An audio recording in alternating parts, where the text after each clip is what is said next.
अर्चना विचारे. भाद्रपद अमावस्यानंतर नवरात्र सुरू झालेले आहे. सगळीकडे आनंदाचे वातावरण दिसत आहे. फळ बाजार आणि फुल बाजार तर माणसांनी गजबजलेले आहेत.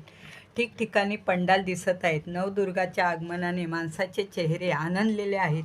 ज्या मुली लग्न होऊन गेलेल्या आहेत त्या ओटी भरण्याच्या निमित्ताने माहेरी आलेल्या आहेत. दुर्गामातेची ओटी भरून माता माझ्याबरोबर माझ्या जोडल्या गेलेल्या लोकांना चांगलं आयुष्य, बुद्धी आणि आरोग्य दे अशी प्रार्थना त्या मुली करत आहेत. प्रत्येक भक्त जी मागणी तुझ्याकडे मागत आहे ती तू पूर्ण कर. आमच्या कोकणात तर घटस्थापना करून घटाच्या बाजूला धान्य कडधान्याचं रुजवान घालतात. तुळशीच्या बाजूला फुलाचा बोंडला काढतात. 9 दिवस घटाला भेंडीच्या फुलांची, विड्यांच्या पानांची, गोंड्याच्या फुलाची माळ घालतात.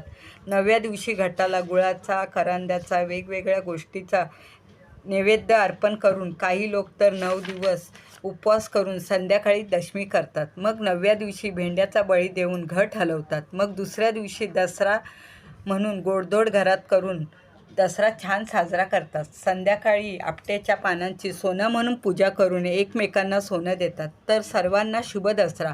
तर कसं काय मंडळी, कसा वाटला आजचा व्हिडिओ? आवडला ना? अहो मग बघताय काय, लाईक करा, शेअर करा आणि आपल्या चॅनलला सबस्क्राईब करा. थँक्यू.